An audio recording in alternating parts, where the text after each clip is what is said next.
Hello, Matty, and hi, everyone. Welcome, welcome. Yeah, we're getting I asked them for the obligatory where people are joining from, which is always fun with Ally because there are so many wonderful locations around the world to see people joining from. Somebody's from New Zealand, so we're up pretty early, Judy. Yes, yes, good for you. Absolutely. AI gets us out of bed. Well, I just thought I would give a little bit of background on what we were going to be talking about today as people join the event. We're going to be talking about AI, creator rights, and the future of indie publishing. And Orna, obviously the founder of Ally, is going to be talking about the current impact of artificial intelligence on indie authors and the broader publishing industry, and how the future is shaping up. And during the conversation, we'll be talking about some of Ally's recent initiatives aimed at facilitating authors in their use of AI, as well as advocating for creator rights.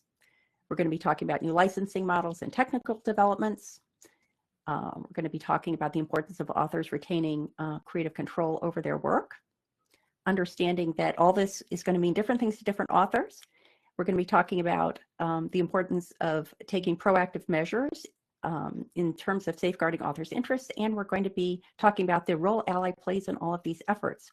And so as we talk, I'm sure you will have questions, and please just pop your questions in the chat, and I will collect them as we go along. And so, Orna, we had talked about the fact that we wanted to start out with you just giving a little background, a little introduction to where we are today and how Ally has participated in that development. Yeah, so, we were talking about AI and the fact that it was coming for, some years now. And it was obvious that there was lots of technological innovation going on and huge amount of investment in AI generally in every single aspect of the world's economy, and publishing was no exception. So, we started investigating. We right from the start were AI curious rather than AI negative or positive. We just wanted to know what's going on and what does it mean for authors. And there's nothing unusual in that, because that's kind of the approach we take to everything. But it was quickly obvious that AI, people responded much more strongly to AI when we were talking about it than any other tool. And it is so transformative in terms of what it is making possible that, there's been this sense all along of the tech folks being at least 100 steps ahead of everybody else, and everybody else kind of catching up. And by everybody else, I don't just mean people like us, creators organizations, but also just the legal world and, governments, and everybody has been kind of taken by surprise at both the extent of what AI makes possible and the pace of change. The pace of change is really challenging. So we'll be talking about the challenges as we go on, but that is a big challenge. So for us here at Ally, it's been all along a kind of, wow, this is exciting. Look what this can do. And, oh, wow, we can do covers, and we're going to be able to do translations, and they're not going to be expensive. And on the one side, and then on the other side, oh, wow, will there be any need for authors in future at all? Will readers just press a button and get the book they want downloaded straight into their reading device, and the author won't be needed, and everything in between. And then, of course, people are very, have strong opinions and strong feelings about AI. So that's been the background. Across that background, I think what we're been seeing is two particularly interesting things around the author publishing world is that we are definitely at the forefront of AI in publishing. So obviously trade publishers are using AI and have all sorts of things going on around AI. But as ever, we are nimble and able to do things quickly. So author publishers are leading the author conversation in a big way around AI. And similarly, services are realizing that indie authors are really, you know, at that forefront and are targeting us in that way. So Tad McElroy on our blog recently did an interesting sort of summary of his book about AI and what it means for publishing. And he found in his research that 70% of AI related startups in book publishing are actually targeting authors rather than publishers, which I thought was, you know, very interesting. And this leaves Ally where we usually are, in this place between authors and author services, and mediating ethical behaviors and you know, wanting authors to have control and freedom around their creator rights, and also having, you know, their ethical questions about AI itself and text generative AI and generative AI generally, about how it has been allowed to develop without taking any account of creator rights. So there are just so many different aspects around it. It has been a big challenge for Ally. It's taking a lot of our resources and our thought to keep up with it, and to stay in a place where, you know, two things that we're really trying to do is help authors to understand what's going on. That's a big part. And you know, we've had practical sessions here in the Ally member forum around how to use AI in effective ways, if that's what you want to do. We're also looking always at the ethical concerns, and that means both listening to our members and what they're saying to us, also expressing those ethical concerns to a variety of bodies, whether it's other author organizations or government institutions, or, you know, they're always putting out these consultation papers and making sure that the indie author voice is represented in those in different territories around the world. And then just establishing guidelines as things change, keep changing. For example, Amazon recently added the need for authors to declare their use of AI, and gave authors the responsibility of making that declaration. So, you know, as those changes come on board, obviously we have to, each one has to be evaluated in terms of what it means for our members and the wider community. A lot of what has been happening to AI, you know, if you were to draw the curve, it would be chugging along and then shoot straight up over the last even year and a half maybe. But Ally's examination of AI goes back much further than that. Can you talk a little bit about how Ally's perspective on AI has changed since, you know, 2018, or when it first hit our radar screens? Yeah, I think the kind of interesting thing is that our perspective hasn't changed very much, but we have now seen lots of it. So in the author space, there was a lot of talk in the early days about, you know, how we were going to control this, how we were going to stop this, how we were going to protect creator rights, protect copyright, you know, and a lot of that conversation was actually quite inaccurate, because it was talking about plagiarism and stuff that isn't, you know, in any legal jurisdiction. What AI does isn't plagiarism. So, you know, right from the start, we were AI curious, and we were exploring the tools, and we were talking to services, early services like Pseudowrite, and of course our enterprise advisor is Joanna Penn, and she's well known in the community for her AI positive stance. And so, but you know, behind all of that, both she and lots of other of our advisors and ambassadors and any members who took a particular interest in it, we were having those conversations. And I think we were different to other author organizations who at first were kind of very much about in confrontation with the services. We've always been somebody who, you know, our organization, it's always about collaboration, understanding what's going on, explaining, and rather than confrontation, because we just don't feel that that's the best way to help authors to develop their author businesses, which is really what we're about as an organization. So yeah, at the beginning it was very much about expanding our ethical author to include guidelines on AI usage. Now we see Amazon and other platforms, you know, doing something similar. We've from the start we felt transparency was important. This is nothing to be ashamed of. You use it as a tool. We're assuming our members and always are active creators interested in the act of creation, and not somebody who's interested in pressing a button and putting you know, a book up on Amazon. That's going on, but that's kind of Amazon's problem. That's not really Ally's problem.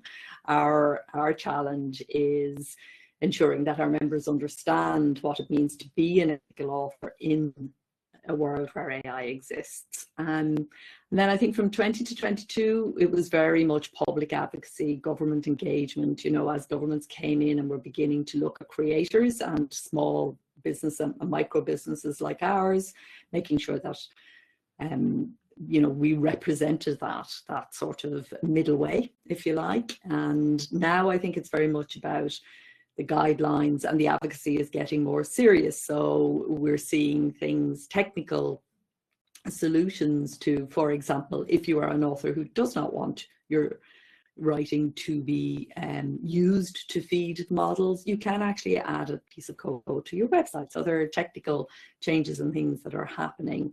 And if you are an author who wants to say that this was humanly created without AI, then, you know, there are people there who are furthering that view. And so we can all take very different positions around this, as we do around everything.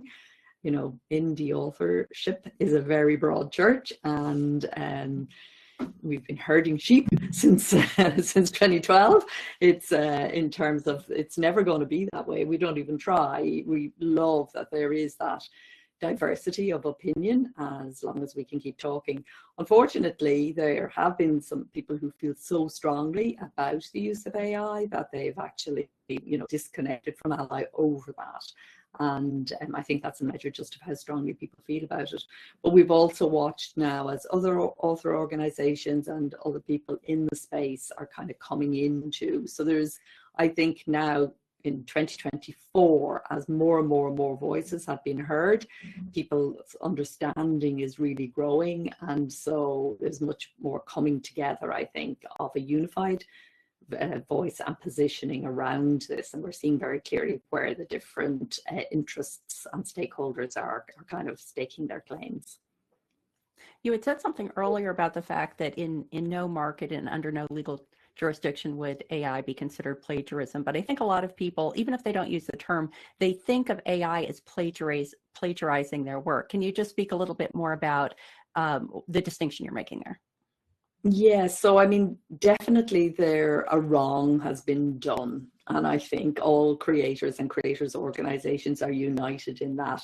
Tech companies have monetized our writing by I mean people whose writing is copyright in order to feed generative models, and that they just stormed ahead with that. And, you know, that is very much the tech bro way to do things. Go, you know, move fast, break things, and then everybody will kind of catch up. And so there are legal cases that have been taken and so on. But creating, using and doing that, our argument is that there should be a licensing model and there should be a compensation model. It's never going to pay any of us anything. You know, it's going to be a micro payment, like all licensing payments are. They're micro payments, but they are very, very important because they underwrite the importance of copyright. And without copyright, none of us can make a living, really. It just becomes a Wild West free for all. So absolutely, that case is being fought, and you know, and we are definitely fully and 100% supportive of that. But that's not the same as feeling, you know, my work has been copied by somebody and has been reproduced, you know, for sale, which we see happening all the time as well. That's not the same thing. That's where we see piracy and plagiarism. They have very strict definitions in the law, and what AI does in terms of taking, the vast amount of data and spewing it back out is not plagiarism. But the fact that it's not plagiarism doesn't mean that it's okay. Right. Yeah, I just had an interesting illustration of this because I was very interested in using AI to do all the writing tasks that I don't like doing myself, like marketing copy, writing, the sales descriptions for my books. And there was a period of time when I was painfully trying to get basically a summary of my books into a document so I could attach that to a ChatGPT prompt and then say, write me a sales description for this that I could then massage to add the human touch. But the other day I thought, I bet I don't have to do this anymore. And I just typed in a prompt saying, write a sales description for Matty Dalrymple. So I put in the name of my book, and it clearly had ingested my work because it came back with a factually accurate reflection of what happened in that book. And then I did it for another book and it came up with a slightly different description. And I thought, you know what, it is worth it to me to have AI ingesting my work if I can interact with it about my work in that way without having to do this awkward intermediary thing of summarizing and uploading and things like that. But it was just interesting to see, oh yeah, here's evidence that that's really happening. It's very much happening, and it's very interesting. And there's this whole visibility kind of question, I think, that indie authors will be familiar with, this idea that Paulo Coelho kind of popularized back, I don't know, it was probably 10 years ago now, saying, pirate me, because my challenge is not somebody taking my work, and my challenge is obscurity. And he's a hugely famous and well-known author, but he was quite happy to be pirated because that meant people would read his work and therefore people would be interested in his work. And that whole visibility thing, where we get too tight and too concerned about the law of copyright in that way, and thereby make ourselves invisible and sell no books. And AI is similar, if we're going to stop the models having access to our work, then we're not going to be visible. So for example, if you use ChatGPT to talk about AI and to ask questions about it, the Alliance of Independent Authors will come up because they're reading our blogs and they're taking it in and they're giving it back out. So, authors need to think about that as well in terms of just the visibility question. So I think what you said is really interesting. Do you want to talk a little bit more about authors, the impact on authors generally, the benefits and the opportunities? Your own stance is similar, I think, AI curious. Yes, absolutely AI curious. I'm finding tons of benefit to it. And I would say that my use of AI kind of falls into getting past the blank slate stage or brainstorming, or I'll add a third one, which is like tidying things up. So I just finished up I have a couple of good examples from the last fiction book I just finished up. One is that I was writing along and I had put a character in that was heavily tattooed. And then I was writing another scene and I put another character in that was heavily tattooed. And I was like, I really don't need to have two heavily tattooed characters in my book. But at that point, I was so exhausted because I'd just been editing and editing and editing. And I went into ChatGPT and I said, give me a physical description of a man who owns a pawn shop in Western Maryland. And it came back with like 5 paragraphs of his height, his weight, his hair color, his mustache, the style of his mustache, the color of his clothes, just paragraph after paragraph, which was fascinating, but not what I didn't need all that stuff. But in those 5 paragraphs, there was one reference to the fact that his fingers were stained from the tarnish from handling silver and coins. And I was like, that's a brilliant little bit. And I used that idea. I didn't use the exact terminology that ChatGPT came back with, but that idea of using it as brainstorming, like give me a whole bunch of description information and I'm going to pick one piece of it, was super useful to me. The way I've used it in nonfiction is I have used it to say, I have to write an article on such and such. Give me 10 ideas that I might want to include. And I'll go through and go, no. Oh, yeah, that's a good one. No. I found this to be very useful. A couple of years ago, I was asked to write an article about how I applied my my day job skills to my creative life. And having spent many years as a project manager, I had to write how I was applying my project management skills to my creative life. And I was stumped. I was stumped as to how to start. And so I put into ChatGPT, what are some things I can talk about? And what it came back with was a summary of the well-known project management processes. Ally has the 7 processes of publishing. The project management world has their equivalent. And just the idea of using those known categories as a way of organizing the article was what got me off the blank page and enabled me to then write the article that I needed to provide.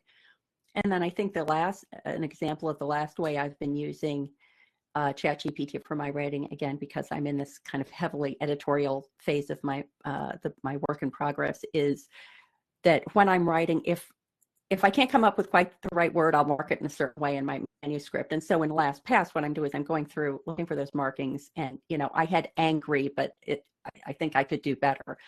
But if I'm really stuck, I'll just put into ChatGPT something like, what's something that's worse than angry but less than furious? And it will come back with some words. And I'm like, that's the word I was trying to think of. So it has been a real boon to me in a lot of ways. Yeah, me too. And one of the things, my narrator is Irish. She's the oldest woman in Ireland on the fiction book that I'm currently working on. And sometimes, I'll take a paragraph that isn't quite there, and I'll say, make this more Irish, and it'll come back with all sorts of awful bigoras and stage Irish and terrible things. But in there is often a little nugget, or if it isn't a nugget itself, it will spark that sort of thing. And that's on, say, the fiction side. For Ally, in terms of non-fiction documents and stuff, it's been really, really useful. And for testing, things or feeding in first drafts, and then it's very good at sort of topping and tailing in details, and has a really logical mind, and all of those kinds of things are very, very useful as well. It's we use ChatGPT at Ally every day of the week. I think all of the team is using it and finding it useful for all sorts of things, and enables us to serve our members better and produce, if not more, then better, or both. So yeah, I think it's a great writing assistant. I know when we started out exploring generative text in particular, it was bonkers. It was really not good. It was all over the place. I used to say it's like having a crazy writing assistant, 24/7, firing all sorts of nonsense at you. As time has gone on, it's become more middle of the road, less creative, less bonkers, less enjoyable in some ways. It's very much the middle way. And sometimes you have to, it's what you get back is totally dependent on how good you are at prompting. And I think we will have a prompting session soon, as part of this AI webinar series, where we'll really drill down into the prompt and why that is so important.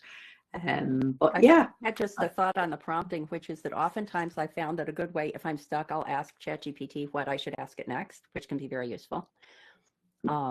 And I just seen a comment from Don King. AI makes a good intern or research assistant, but you don't want to put it in charge, that's for sure, because I do find that, especially when I was manually doing these summaries of my chapters, I would say, give me a strict, the facts only kind of summary of what happens here. And, it would do chapter 1, it was fine. Chapter 2 is fine. Chapter 3, it would start like introducing some kind of like flowery stuff. By chapter 7, it was saying like, the thrilling something or other penned by the brilliant Matty Dalrymple. And there should be won't be a sycophant setting, but I would just remind it, I would say, that's not what I asked for. And it would say, oh, sorry. And then I would go back to the original thing. So you do have to be keeping an eye on it.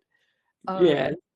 Edward has a question there about whether it's worth upgrading from the free 3.5 to 4. And I would say it depends, Edward. It depends on what you're using it for. The thing is that the paid version is always better. and is ahead, but then it catches up. So it really depends on how much you're using it, how much prompting it, you know, what exactly you're using it for. So it's not really, it's a kind of a how long is a piece of string.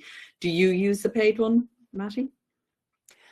Yes, I do. I think I'd originally gotten it because my understanding at the time, I'm not even sure this was accurate, but that you could input more content, because at the time what I started out using it for was to polish up AI generated transcripts of podcast episodes that I was getting from Descript, which were like pretty good but not publishable, and then I would put it into ChatGPT to do the final cleanup.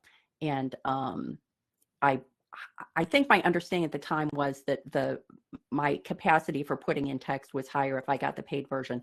I'm not sure that's true, but that was sort of, you know, why I went there to begin with. But I am definitely getting my money's worth. Yes, and based on the way I'm using it for the monthly fee. Yeah, and Don makes a good point there that you've got the DALL-E illustration as well. Yeah. You know, so you can make your ads, your ad illustrations if you want to use that as well. So yeah, it very much depends. But yeah, so we got a little distracted there, but I do think it's always worth, you know, just having a small chat about how people are using it, so that people see all the different kinds of ways to do that. In terms of the question of copyright and ownership, do you have any thoughts or anything to add to what we've said already about that? Shall we? Well, just the caution to not cut and paste from ChatGPT into whatever you're doing. You know, use it as the brainstorming partner, but you need to mediate it, and you are increasing your risk of unintentionally infringing on someone else's copyright if you're just using things verbatim from what you were given by an AI tool. Absolutely. And then just looking at, you know, on the other side of things, back to the creator rights perspective, one of the things that Ally has done is, rather than reinvent the wheel, we're supporting other author organizations who are taking particular moves. So, and especially around licensing. So you and I have a meeting coming up in a short while with the Authors Lending and Collection Society here in the UK. We'll also be reaching out to similar societies around the world, because these are the people who already have a licensing framework in place for photocopying and, you know, various other what you might call small scale uses and invisible uses of authors and copyrighted works. And so any licensing framework, it makes sense. You know, some of our members were asking for us to set up a licensing framework, but it makes much more sense for an existing authors collection society to take that particular role. So we will be working with them to present. Very often larger author organizations are not as aware of how indie authors are doing things. There's, you know, because they have a very broad spectrum of authors, the majority of which have been historically trade published, and so they are coming from that perspective, and so they're used to dealing with big publishers or medium-sized publishers. And so getting the indie author perspective across so that any licensing model is, you know, the way in which we do things, the way in which we do business is taken into account is really important. Similarly, the Authors Guild have been at the forefront in the US of challenging, and somebody needs to do that, challenging the tech world on the use of authors' work without permission. And I think 8,000 signatures or something they have to date on that, and growing. And, you know, so rather than us starting another petition or writing those emails supporting their initiative on that is the most important thing. And then we've had an ongoing all the way through, and those of you who are listening who are not aware of that, always we're in consultation with our members. We want to do what you want us to do, and while recognizing that that means mediating between different opinions and different ways of thinking about things. If you have a strong opinion or knows something that you don't think we know, or that you don't think is generally known, please help us, because it's hard to keep on top of all this stuff, and it's kind of fragmented as well as huge and moving very, very fast. So the hive mind is really, really useful here. So please do. The consultation process with our members is ongoing. We're not going to be stopping it. It's going to keep going and going. So please do let us know how you want us to represent you around that. Yeah, I think that, well, I wanted to address a question that had been posted, which I think I caused the confusion, because Dale says, how would ChatGPT be plagiarism if it creates unique content? And you had spoken earlier about how there's this distinction between the concept of plagiarism and the concept of copyright infringement. And I think I might have muddied the water, because I gave the example of don't take the content right from ChatGPT. One of my concerns would be, and Orna, you can comment on whether this is a legitimate concern or not, is that in its trawling of the web, it could extract like an unusual phrase that that would attract my attention. I would say, oh, that's a great phrase, I'm going to use that. And it might end up being an unusual phrase that's used specifically by some other author. That was my intent. One of those reasons that I advise not just copying and pasting out of ChatGPT or similar, but can you comment on that? Is that a legitimate concern or not?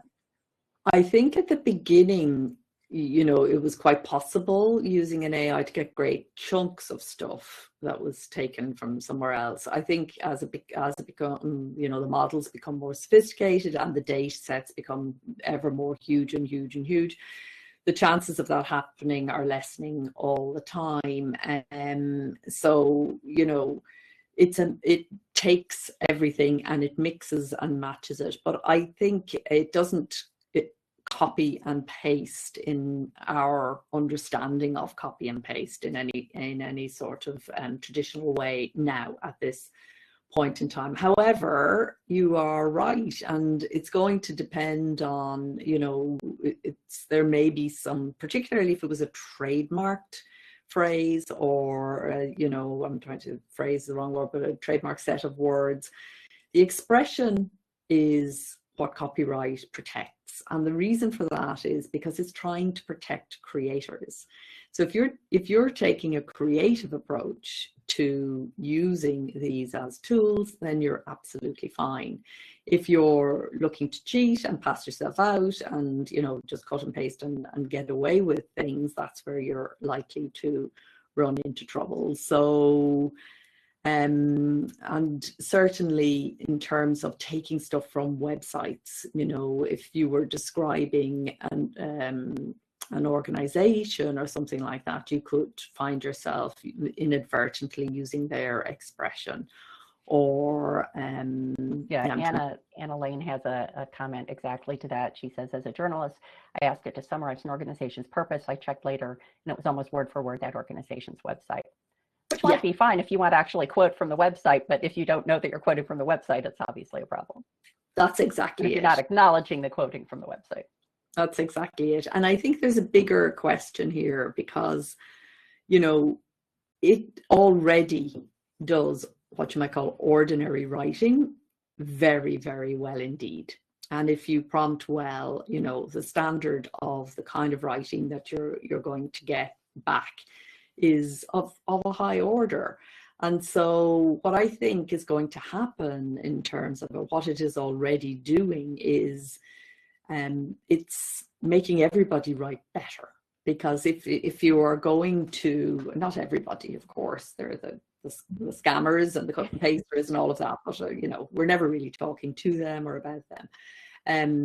The rest of us, it's taking the grunt work out of it and allowing us to bring more of our creativity to it. And when we take that opportunity, I think we're just going to see standards rise and rise in a very similar way to the way we saw standards rise when word processors came in and cutting and pasting became a lot easier than actually going with the scissors and sticking the flipping thing down and typing it up again. I'm old enough to remember when cut and paste was cut and paste. I remember that. Yeah. I was the editor-in-chief of my high school newspaper, and that's how we did it. Exactly, exactly. That's how I did it when I started writing. That's how you wrote a book. You know, you went back to the drawing board, you cut it up, you stuck it down, and then you typed it up again and again and again. And when word processors came along, it made that process easier. And so we were able to focus more on the creative aspect of the work rather than the grunt work. And I think that's the same thing here. And that's actually the overall effect that it's going to have.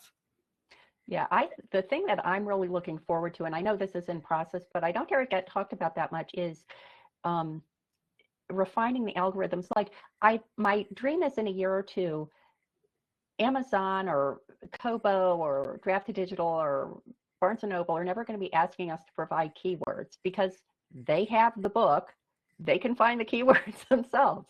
I mean, an algorithm is going to do a much better job of deciding what keywords are going to attract the right readers than I am going to. And it is also going to, I think, avoid the scenario of people like loading their keywords inappropriately just to, have their book presented to people. It's going to make a better experience for the readers because they will find things that they actually want to read, and it's going to relieve the people whose sport is long form writing from having to do this much more marketing related thing of picking out keywords themselves. Like, I'm just hoping it takes the whole metadata thing off my plate. Yeah, and as you say, algorithms do these things so much better than we do, and particularly at the beginning, but all the way through. And publishers have this problem as well when third parties, when they're doing keywords for authors, it's really difficult to be sure and to know what's best and to know what's most attractive to readers and so on. And I think similarly, writing blurbs, you know, you get a really good first draft now from an AI, which has that sort of independence that it's very difficult for you to have, particularly when you've just finished a book. Later on, you can see it, in terms of positioning the book, so keywords, categories, but also just the language that's used in the blurb and the way in which, the kind of buzzwords, the energy words that tell the reader this is a book for them, and really good at doing three, you can get in a few moments, you can get three completely contrasting kinds of blurbs, which you can then even test, and so I think it makes an awful lot of the publishers' tasks that were just a stretch too far for a lot of authors who just really wanted to get on and write the next book. I think a lot of those tasks are already, much, much easier than they would have been even 6 months ago. And that will continue. They will get easier and easier, I think. And yeah, I think you're right. The metadata thing will be gone. All of that. Yeah. Yeah. One of the ways, I know that we're all writers, but we're all readers too. And one of the ways I've been using AI is that I was woefully bad at writing reviews. I would always rate books that I read. I pretty much gave every book a 5, but I was very bad about posting reviews. And I thought, oh, I know how I can get help with this. So I would put in, I just read The Dog Stars by Peter Heller. And what I especially loved was its beautiful descriptions of setting, the great characters, and the twisty ending.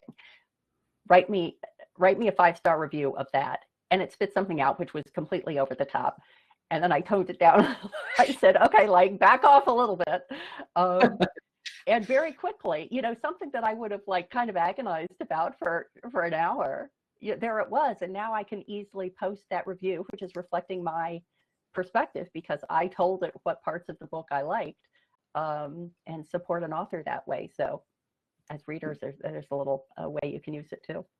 100%. And it's frightening at first when you see just how the thing that's hardest for us is so easy for it.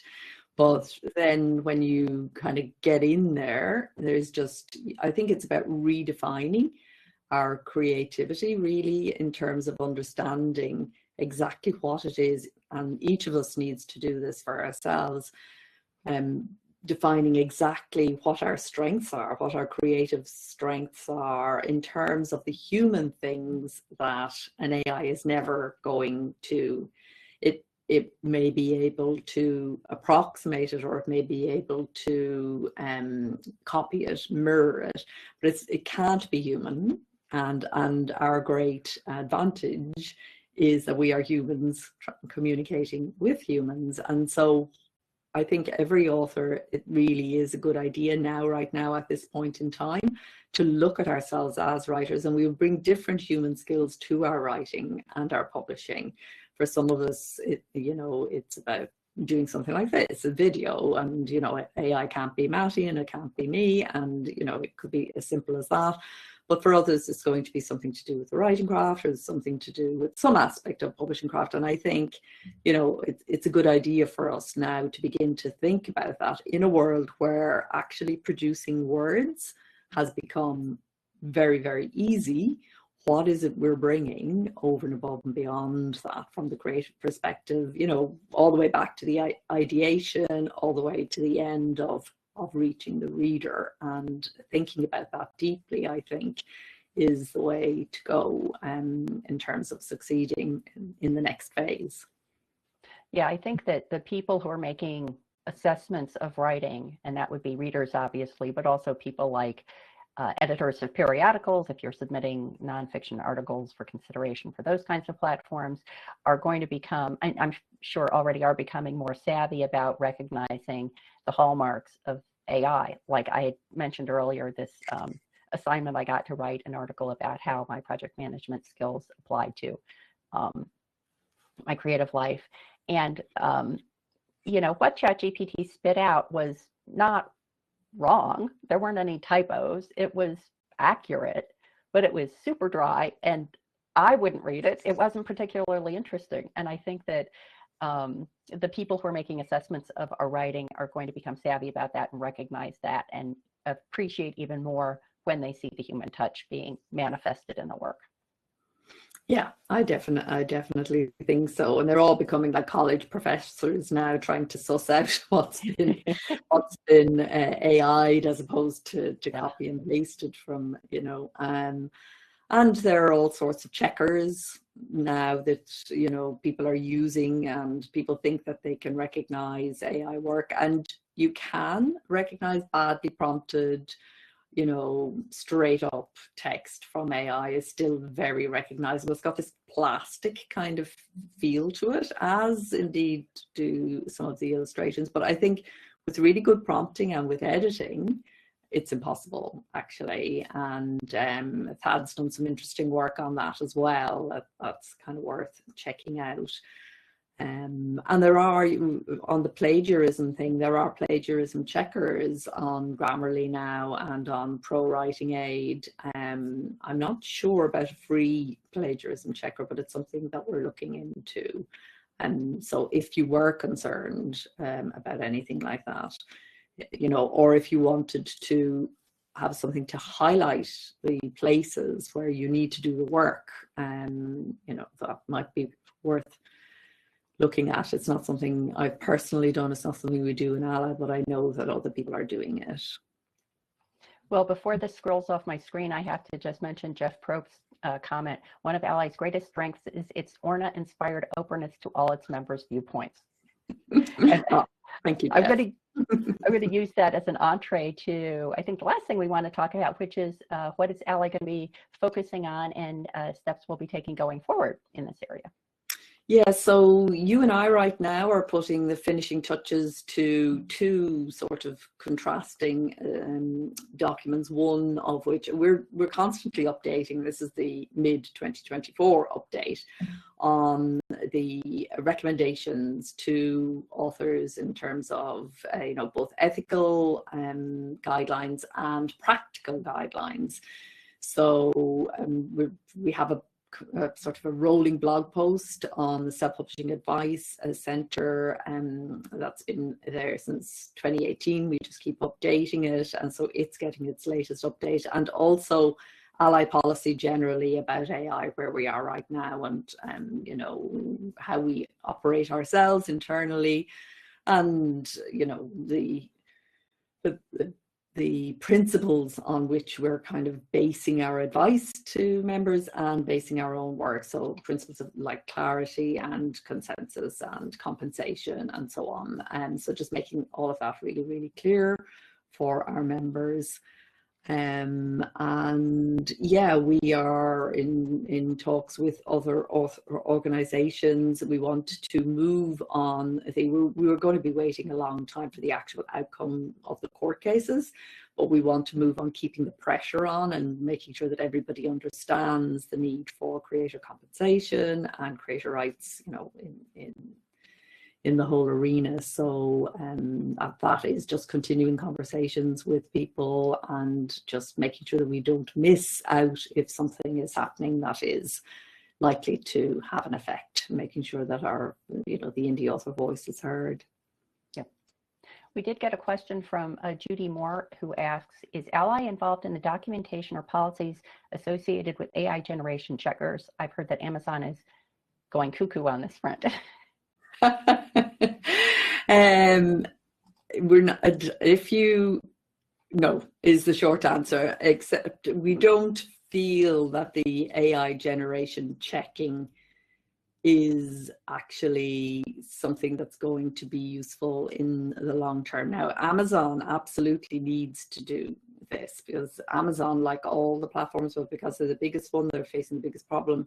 They are being inundated with AI generated content. And so it's, you know, they have a huge job to stay on top of that and to try and ensure that they are bringing to the forefront human created content. So that's a big problem. But no, in terms of the AI checking, and it's moving so fast and so things, so that we're not directly involved with any of that.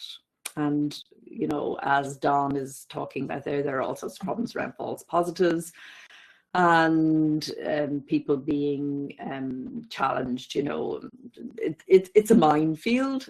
Our only involvement is if somebody is falsely accused, if any of our members are ever falsely accused of a rights violation or an AI violation, then we represent our members to make sure that people know that they are you know, good actors and not, they can get caught, and human beings can get caught in these huge big systems because the AI checker is an AI, you know.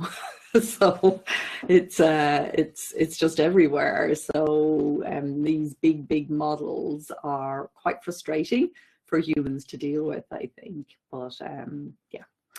I think it's also a good opportunity to just mention the benefit of, one of the benefits of being a member of Ally, as all our participants are, is this idea that you can get more traction as part of a group representing authors than you can individually. And I think this is true across many topics. But you know, one of Ally's principles is not to fragment the efforts that other like organizations are doing by spinning up our own, but only looking at that when we feel there's something very specific to indie authors that is not being represented by any existing efforts. But that idea of having being part of an organization to be pursuing the consent and the clarity and the compensation issues we've been discussing is a great benefit of being a part of Ally. Yes, indeed. And we're stronger together, you know, there is no doubt about that. And, you know, the fact that we have different opinions doesn't matter. And once we're all on the side of the creator, which we all are, then there's room for lots of different opinions and ideas. So I think the last thing I would say is that it really, you know, at Ally, we're giving attention always to our AI policy. And I'd really encourage all authors to have an AI policy, you know what your AI policy is right now.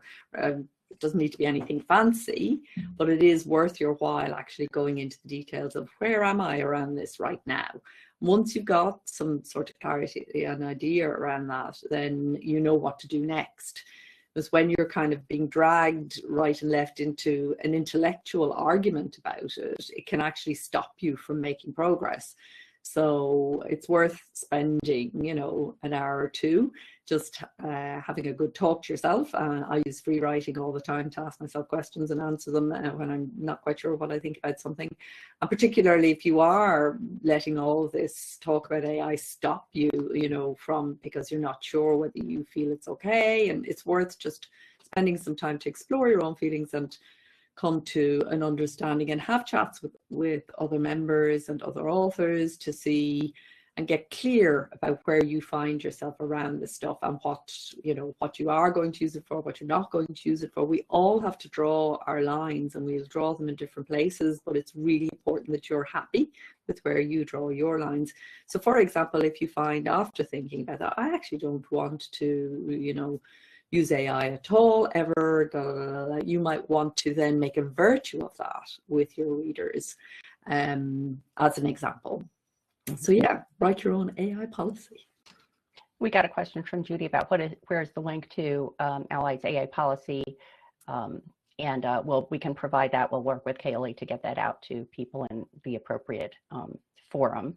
Yes, we're going to have a few links. So just to give you a little bit of background, Judy, we're right in the middle of a major website upgrade, and our go live is Wednesday week. So all our pages are kind of frozen at the moment. So while we've been doing all this work, it's not going to be actually out there. And we were supposed to go live on the 13th. And so we would have had it for today, but as usual with go lives, it got delayed. So we will have all of that available. And as I said, next Wednesday week is our go live date. We've been assured that we will actually go live on that date, and then we'll have all the links and things, and we'll be sending it out in the member newsletter anyway. So you'll be able to link from there then. And also we will have another session coming up in a few weeks' time where we look very closely at just the practical. Forget about all the ethical, forget about creator rights and all of that, where we just look very practically at some of the more popular tools, and like ChatGPT and Midjourney maybe, or, you know, we'll decide which ones. And then there are some interesting sort of quirky from the side things going on as well, being invented by indies, and we'll take a look at some of those too. We got a very interesting question from William Brinkman, who says, does Ally have a stance on people publishing purely AI generated books? And he says, I would never do that, but I'll add to that, assuming the person explicitly specifies that they are completely AI generated. Yeah, we say don't do that. Don't do that. You're a writer. You're a publisher. Be a good writer. Be a good publisher. So yeah, we really strongly recommend people not to do that. And all the platforms, you know, you're going to get yourself in trouble if you say that is your situation. Then, you know, you're going to run into trouble in terms of publishing outside of your own website, really. Yeah. I've thought about this, and I think it's sort of like, I'm not totally happy with this analogy yet, but it's kind of like fast food. Like, if people want to crank out burgers on a McDonald's griddle, then, you know, they can do that, but they can't be presenting themselves as a restaurateur. You know, I think that if you belong to Ally, you're the restaurateur of writing, and I'm sure there are going to be people who are going to become specialists in creating AI generated content, and people will assess that for what it is and make a decision about it. But I don't think you can really, then you're a prompt engineer. You're not a writer. You're exercising some different kind of production approach.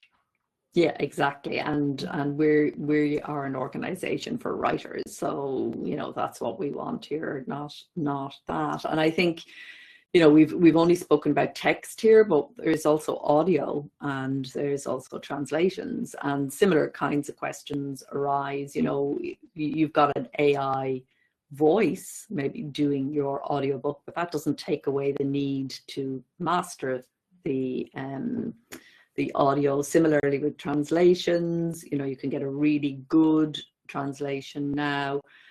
but you know, an editor, proofreader, translator will really add to that. And it's all about that, bringing the creative aspect. So, you know, we've always encouraged our members to be the creative director of their books and their businesses as well as their books, and to bring their creativity to every aspect of doing that, and that continues. So yeah. So Orna, we're getting near the end of our hour. Is there any other information that you would like to share with the participants? No, just to say that we will share those notes soon, and I see you're sharing your AI policies there in the chat, which is brilliant. Yeah. And keep the questions coming and keep the feedback coming. Thank you so much. Great. Thank you, Orna. And thank you, everyone who participated, especially those who are logging comments. Thanks so much. And stay tuned in Self-Pub Connect for more conversation about this topic. That's great. Happy writing and publishing, everyone. Bye-bye. Bye-bye.